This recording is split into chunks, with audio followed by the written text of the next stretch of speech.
नमस्कार दोस्तों, एक बार फिर से स्वागत है मेरे चैनल एजुटेक शिखर में। दोस्तों, आज का जो विषय है, आज का जो टॉपिक है, उसके अंतर्गत बताने वाला हूं कि यदि आपने किसी बैंक से लोन लिया है और आप अपनी मौजूदा बैंक की सर्विस से परेशान हो, तो किस प्रकार उस लोन को आप दूसरे बैंक में आसानी से कर सकते हैं। इस वीडियो सेशन में बताने वाला हूं कि वो कौन कौन से डॉक्यूमेंट लगते हैं, कौन कौन सी प्रोसीजर करनी पड़ती है, आपको पुराने बैंक से क्या क्या लेने पड़ते हैं और नए बैंक में क्या क्या चीजें जमा करनी पड़ती है, इत्यादि के बारे में पूरी जानकारी आपको इस वीडियो सेशन में देने वाला हूं।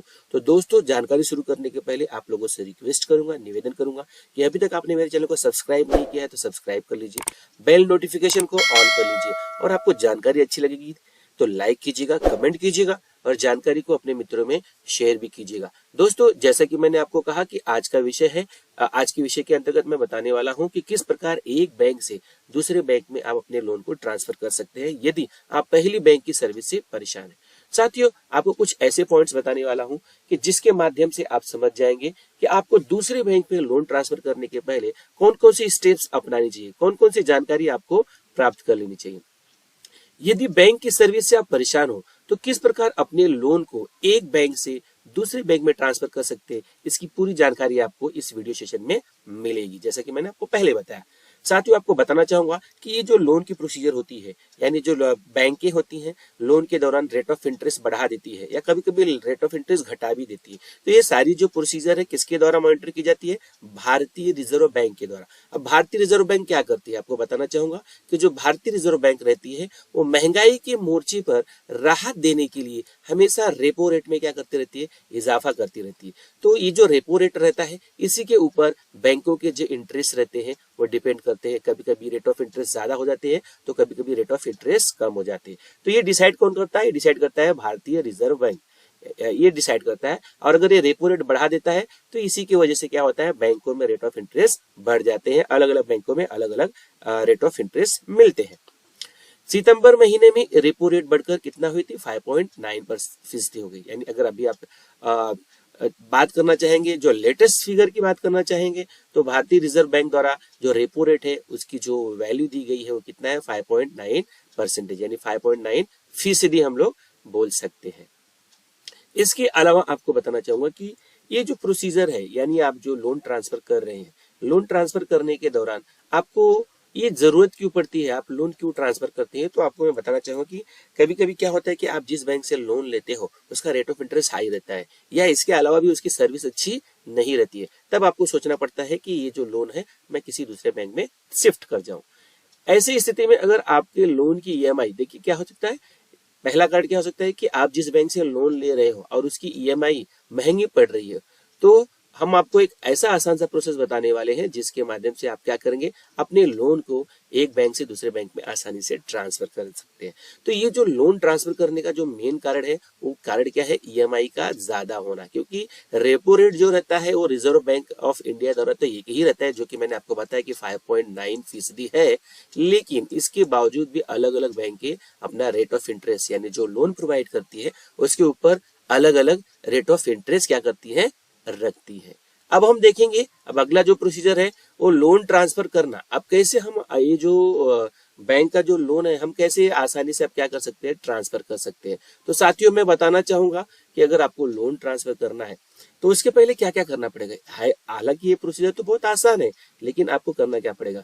तो सबसे पहले देखिए, लोन ट्रांसफर करने के पहले सबसे पहले आपको एक ऐसे बैंक का चुनाव करना होगा जहां पर आपको कम ईएमआई भरनी पड़ेगी। अब किस कारण आप लोन ट्रांसफर कर रहे हैं? क्योंकि जिस मौजूदा बैंक में जिससे आपने लोन लिया है वहां पे ईएमआई महंगी पड़ रही है। तो आपको सबसे पहले ऐसे फाइंड आउट करना है, सर्च करना है कि कौन सी बैंक में जो है ईएमआई कम आएगी। दूसरी चीज, आपको कई सारे बैंकों में विजिट करना होगा और वहां पर देखना पड़ेगा कि किस बैंक में आपको ईएमआई जो है कम भरनी पड़ सकती है। तो सबसे पहले तो ये काम कर लीजिए। तीसरी बात जो है, लोन ट्रांसफर करने के लिए पुराने बैंक से, अभी ध्यान दीजिए, ये बहुत इंपॉर्टेंट स्टेप है कि जब आप डिसाइड कर लो कि मुझे लोन ट्रांसफर करना है, यानी पुराने बैंक से लोन बंद करना है, तो आपको क्या करना पड़ेगा? वहां पे फोर क्लोजर का आवेदन करना पड़ता है। जब बंद करना होता है तो एक आवेदन करना पड़ता है जो फोर क्लोजर बोलते हैं। और फिर पुराने बैंक से दो तीन चीजें और, अकाउंट स्टेटमेंट और प्रॉपर्टी के कागजात भी लेने होते हैं। इसके बाद सभी कागज आपको नए बैंक में जमा करने होते हैं। ध्यान में रखिए, क्योंकि जब आप लोन लेते हो तो आपके सारे प्रॉपर्टी के कागज बैंक के पास जब्त होते हैं। जब तक आपका लोन क्लियर नहीं होता है तब तक क्या होता है? वो कागज आपको ओरिजिनल मिलते नहीं है। तो आपको 2-3 चीज ध्यान में रखना है कि आपको फोरक्लोजर का आवेदन करना है, अकाउंट स्टेटमेंट ले लेना है और प्रॉपर्टी के कागज लेने हैं, और ये सारे आपको नए बैंक में जमा करना है। तो कौन कौन सी बातें मैंने आपको इस सेशन में बताया कि सबसे पहले आप देख लीजिए कौन से बैंक में कम ईएमआई है, आपको ऐसे 2-4-5 बैंकों में जाकर देखना है। इसके बाद मैंने आपको बताया कि पुराने बैंक में फोरक्लोजर का आवेदन करना है, फॉर्म भरना है, साथ ही साथ वहां पे अकाउंट स्टेटमेंट और प्रॉपर्टी के कागजात भी ले लेने हैं। अब हम देखेंगे कि जो पुराना बैंक है वो क्या कर सकता है, उससे आपको क्या लेने की जरूरत पड़ेगी। तो जहां से आपने लोन लिया, पुराना लोन है, वहां से भी आपको क्या क्या लेने की जरूरत पड़ेगी तो वो बताना चाहूंगा मैं आपको। तो सबसे पहले बैंक लोन ट्रांसफर करने के पहले पुरानी बैंक से आपको क्या एक एनओसी या अनापत्ति प्रमाण पत्र भी देगा, यानी वो जो पुरानी बैंक है वहां से एनओसी लेना पड़ेगा, या हम उसको अनापत्ति प्रमाण पत्र भी बोलते हैं, जो कि आपको नए बैंक में जमा करना होगा। इसके लिए बैंक क्या कर सकती है, आपसे एक लेटर ले सकती है जिसको कंसेंट लेटर बोला जाता है। इस लेटर के माध्यम से आपको क्या करेगी, एनओसी इश्यू करने वाली है। लेटर में आप लिखोगे कि आपको क्या क्या प्रॉब्लम है और आप किस वजह से आप क्या कर सकते हो, लोन शिफ्ट कर रहे हो पुराने बैंक से नए बैंक की तरफ। तो एनओसी लेने के लिए बैंक आपसे एक लेटर भी लिखवा सकता है। दूसरी बात, ये लेटर बैंक में जमा कराना पड़ता है। अब जो नए बैंक है जहां से आप लोन लेने वाले हो, ये सारी चीजें वहां पे जमा करनी है। नए बैंक को सभी कागज देने हैं, जैसे प्रॉपर्टी कागज या अकाउंट स्टेटमेंट कि नए बैंक में ट्रांसफर कराने के लिए आपको 1% की प्रोसेसिंग फीस भी देनी पड़ेगी। ध्यान में रखिए, जब आप नए बैंक में जा रहे हो तो वहां पे 1% का प्रोसेसिंग फीस भी देना पड़ेगा। तो ये चीजें आपको ध्यान में रखना है। इसके अलावा भी मैं आपको बताना चाहूंगा कि जो आप बैंक लोन ट्रांसफर करवा रहे हैं, पूरे एक बैंक से दूसरे बैंक में करवा रहे हैं या पुराने बैंक से नए बैंक में करवा रहे हैं, तो उसके लिए कुछ दस्तावेज लगते हैं, जैसे आवेदन पत्र, आपको लेटर लिखने होंगे, केवाईसी के कागज, आधार कार्ड, पैन कार्ड की डिटेल लगेगी, इसके डॉक्यूमेंट्स लगने वाले हैं, प्रो कॉपी लगेगी, प्रॉपर्टी पेपर भी लगने वाला है, लोन बैलेंस कितना है वो भी लगने वाला है, और ब्याज का जो रेट ऑफ इंटरेस्ट है उसका भी कागज आपको लगने वाला है। ये सारी डॉक्यूमेंट्स आपको नए बैंक के लिए लगने वाले हैं। अब मैं आपको बताना चाहूंगा कि नया बैंक क्या करता है, नया बैंक आपसे क्या क्या लेने वाला है। तो सबसे पहले मैं आपको बताऊंगा कि नए बैंक को क्या चाहिए। आपको नए बैंक को सबसे पहले आपको पुराने बैंक से एनओसी चाहिए, साथ ही साथ प्रॉपर्टी के कागज और अकाउंट स्टेटमेंट चाहिए। इसके अलावा भी पूरी प्रोसेस अगर आप ऊपर की कर लेते हैं तो मैं बताना चाहूंगा कि नया बैंक जो है आपके पुराने बैंक से एक सहमति पत्र, मतलब आपसे एक लेटर लिखवा के लेगा, उसी के आधार पर क्या करेगा, वो लोन बंद हो जाता है। यानी पुराने बैंक का लोन क्या हो जाता है, जब आप नए बैंक में शिफ्ट करते हो तो वहां पे भी एक सहमति लेटर लेना है, आपका एग्री लेटर लिखना है, और उस लेटर के माध्यम से आपको क्या होगा, जो पुराना बैंक था वहां का लोन बंद हो जाएगा, नए बैंक से चालू हो जाएगा। नए बैंक के साथ आपको कॉन्ट्रैक्ट भी साइन करना है, जो भी नए बैंक की टर्म्स कंडीशन रहती है, फॉर्म रहती है, वो भरने पड़ेंगे। बैंक की बकाया फीस जमा करें, इसके बाद आपकी नई ईएमआई क्या हो जाएगी, शुरू हो जाएगी। ये सारी प्रोसीजर करने के बाद आपको नए बैंक से आपकी ईएमआई क्या हो जाएगी, शुरू हो जाएगी। ध्यान में रखिए कि आपको नए बैंक का चुनाव करने के पहले देख लेना है कि वहां का जो ईएमआई है वो कुछ कम है कि नहीं, वरना आपको कुछ फायदा होने वाला नहीं है। आपको देखना है कि वहां पुराने बैंक में ईएमआई कितनी जा रही है और नए बैंक से ईएमआई कितनी जा रही है, तो दोनों की तुलना आपको कर लेना है और सालाना देखना है कि डिफरेंस कितना है, तभी आपको किसी नए बैंक में जाना है। क्योंकि अगर आप नए बैंक में शिफ्ट कर रहे हो तो आपको कुछ फायदा होना चाहिए।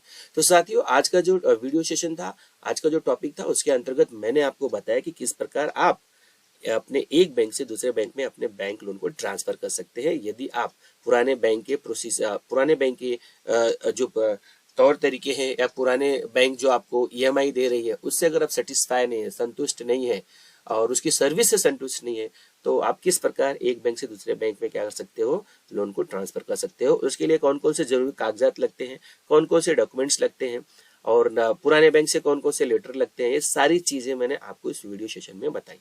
अगर जानकारी आपको अच्छी लगेगी तो जरूर लाइक कीजिएगा, कमेंट कीजिएगा, जानकारी अपने मित्रों में शेयर भी कीजिएगा। और अभी तक आपने मेरे चैनल को सब्सक्राइब नहीं किया है तो चैनल को सब्सक्राइब कर लीजिए, बेल नोटिफिकेशन को ऑन कर लीजिए। और इसके साथ ही साथ बेल नोटिफिकेशन को ऑन करने से आपको ऐसी कई सारी जानकारी का नोटिफिकेशन मिल सकता है, जिससे आप वो जानकारी पहले ही प्राप्त कर सकते हैं। तो साथियों, आज की जानकारी से यहीं पे लेते हैं विदा। अगले सेशन में एक नए टॉपिक के साथ मिलूंगा। नमस्कार, धन्यवाद।